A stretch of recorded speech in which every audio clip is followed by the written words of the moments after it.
KTR quash petition ను high court కొట్టేసింది. దీనికి సంబంధించి న్యాయవాదులు మీడియాతో మాట్లాడారు. ఏమన్నారో చూద్దాం.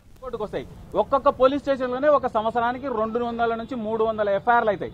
అంటే అన్ని పోలీస్ స్టేషన్ అన్ని కేసులు రావు కదా. ఇక్కడ దాఖలయ్యేది ఒక 1000-2000 క్రిమినల్ పిటిషన్ల కంటే కూడా ఎక్కువ ఉండవు. పూర్తి స్థాయిలో ఒక కేబినెట్ మినిస్టర్ గా, ఒక పార్టీ ప్రెసిడెంట్ గా, after accepting 47 crores as electoral bonds, అవి election commission of India disclosed the same news in the form of affidavit before the honourable supreme court. అందులో స్పష్టంగా చెప్పింది బీఆర్ఎస్ పార్టీకి 47 కోట్లు గ్రీన్ కో కంపెనీ చెల్లించింది ఎలక్ట్రల్ బాండ్స్ రూపంలో. ఆ ఎలక్ట్రల్ బాండ్స్ మరి ఎఫ్ఈఓకి గ్రీన్ కోకి ఏం సంబంధం అంటే, ఎఫ్ఈఓ ఫార్ములా ఈ కార్ ఆపరేషన్స్ కంపెనీ ఏదైతే ఉందో అది 3 రోజుల ముందు రిజిస్టర్ కాబట్టి ఒక బుడ్డ కంపెనీ.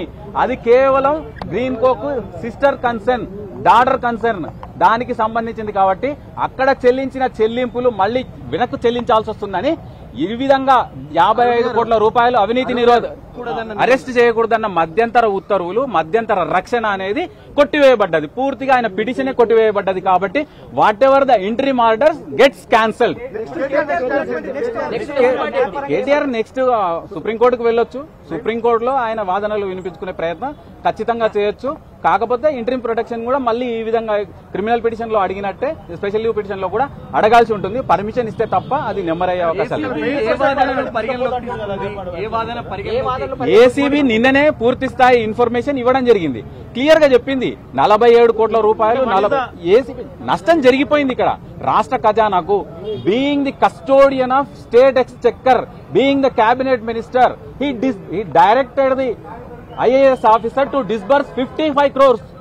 రాష్ట్ర ఖజానా నుంచి 55 కోట్లు చెల్లించమని మౌఖిక ఆదేశాలు జారీ చేయడం, ఆయన ప్రెస్ మీట్ లో కూడా చెప్పిన విషయాన్ని కూడా కోర్టులో తీసుకోవడం జరిగింది. ఏసీబీ ముందున్న కేసుల్లో ఎవరు ప్రెస్ మీట్లు నిర్వహించరు, క్రిమినల్ పిటిషన్లు ఫైల్ చేసుకోరు క్వాష్ కి.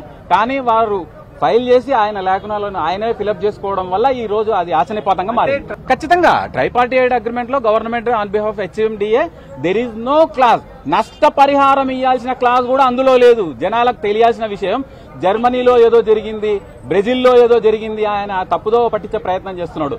ట్రైపార్టీడ్ అగ్రిమెంట్ లో రాష్ట్ర ప్రభుత్వం కానీ ఈ ఎఫ్ఈఓ కానీ డబ్బులు చెల్లించని పక్షంలో నెక్స్ట్ ఇయర్ రేస్ కి ఎలాంటి నష్టపరిహారం చెల్లించాలన్న క్లాజే లేదు.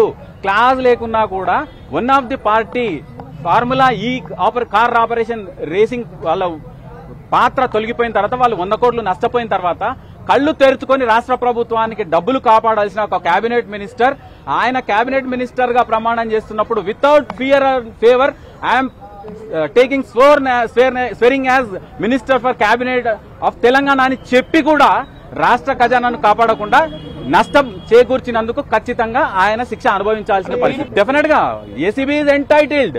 ఏదైతే ప్రొటెక్షన్ ఉందో పోయింది కాబట్టి తక్షణం అరెస్ట్ చేసుకునే అవకాశం అయితే ఉంటుంది. నోటీస్ ఎప్పుడు ఇచ్చిర్రు? నాట్ టు అరెస్ట్ కాబట్టి ఇచ్చిర్రు. ఇప్పుడు నాట్ టు అరెస్ట్ అనే ఇంటరిమ్ ప్రొటెక్షన్ లేదు కాబట్టి entitled, ACB is entitled to take custody of KTR. అవసరం లేదు.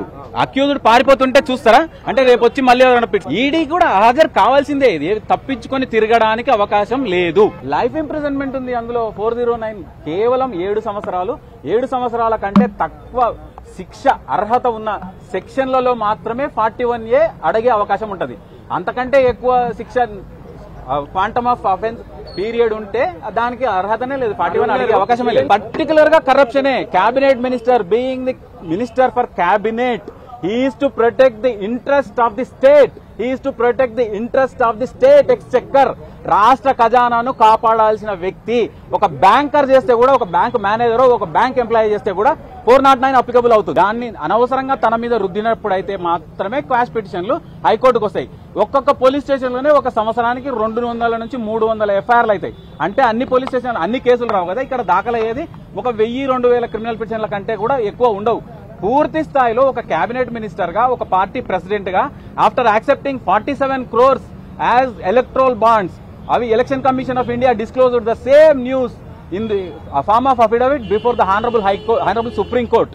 అందులో స్పష్టంగా చెప్పింది బీఆర్ఎస్ పార్టీకి 47 కోట్లు గ్రీన్ కో కంపెనీ చెల్లించింది ఎలక్ట్రల్ బాండ్స్ రూపంలో.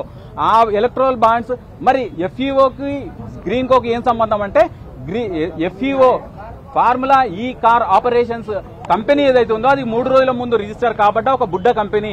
అది కేవలం green Coke sister concern, daughter concern దానికి సంబంధించింది కాబట్టి అక్కడ చెల్లించిన చెల్లింపులు మళ్ళీ వెనక్కు చెల్లించాల్సి వస్తుందని ఈ విధంగా 55 కోట్ల రూపాయలు అవినీతి నిరోధ అరెస్ట్ చేయకూడదన్న మధ్యంతర ఉత్తర్వులు మధ్యంతర రక్షణ అనేది కొట్టివేయబడ్డది. పూర్తిగా ఆయన పిటిషనే కొట్టివేయబడ్డది. కాబట్టి what ever the interim orders gets cancelled. KTR next సుప్రీంకోర్టుకు వెళ్ళొచ్చు. సుప్రీంకోర్టులో ఆయన వాదనలు వినిపించుకునే ప్రయత్నం ఖచ్చితంగా చేయొచ్చు. కాకపోతే ఇంటరిమ్ ప్రొటెక్షన్ కూడా మళ్ళీ ఈ విధంగా క్రిమినల్ పిటిషన్ లో అడిగినట్టే స్పెషల్ లీవ్ పిటిషన్ లో కూడా అడగాల్సి ఉంటుంది. పర్మిషన్ ఇస్తే తప్ప అది నెమ్మరయ్యే అవకాశాలు. ఏసీబీ నిన్ననే పూర్తి స్థాయి ఇన్ఫర్మేషన్ ఇవ్వడం జరిగింది.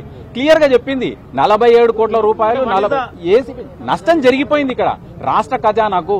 Being the custodian of state exchequer, being the cabinet minister, he directed the IAS officer to disburse 55 crores. రాష్ట్ర ఖజానా నుంచి 55 కోట్లు చెల్లించమని మౌఖిక ఆదేశాలు జారీ చేయడం, ఆయన ప్రెస్ మీట్ లో కూడా చెప్పిన విషయాన్ని కూడా కోర్టులో తీసుకోవడం జరిగింది. ఏసీబీ ముందున్న కేసుల్లో ఎవరు ప్రెస్ మీట్లు నిర్వహించరు, క్రిమినల్ పిటిషన్లు ఫైల్ చేసుకోరు క్వాష్ కి. కానీ వారు ఫైల్ చేసి ఆయన లేఖనాలను ఆయనే ఫిలప్ చేసుకోవడం వల్ల ఈ రోజు అది ఆశనిపాతంగా మారింది. ఖచ్చితంగా ట్రైపార్టీఐడ్ అగ్రిమెంట్ లో government on behalf HMDA there is no clause. నష్టపరిహారం ఇవ్వాల్సిన క్లాజ్ కూడా అందులో లేదు. జనాలకు తెలియాల్సిన విషయం, జర్మనీలో ఏదో జరిగింది, బ్రెజిల్లో ఏదో జరిగింది, ఆయన తప్పుదో పట్టించే ప్రయత్నం చేస్తున్నాడు. ట్రైపార్టీఐడ్ అగ్రిమెంట్ లో రాష్ట్ర ప్రభుత్వం కానీ ఈ ఎఫ్ఈఓ కానీ డబ్బులు చెల్లించని పక్షంలో నెక్స్ట్ ఇయర్ రేస్ కి ఎలాంటి నష్టపరిహారం చెల్లించాలన్న క్లాజే లేదు. క్లాజ్ లేకున్నా కూడా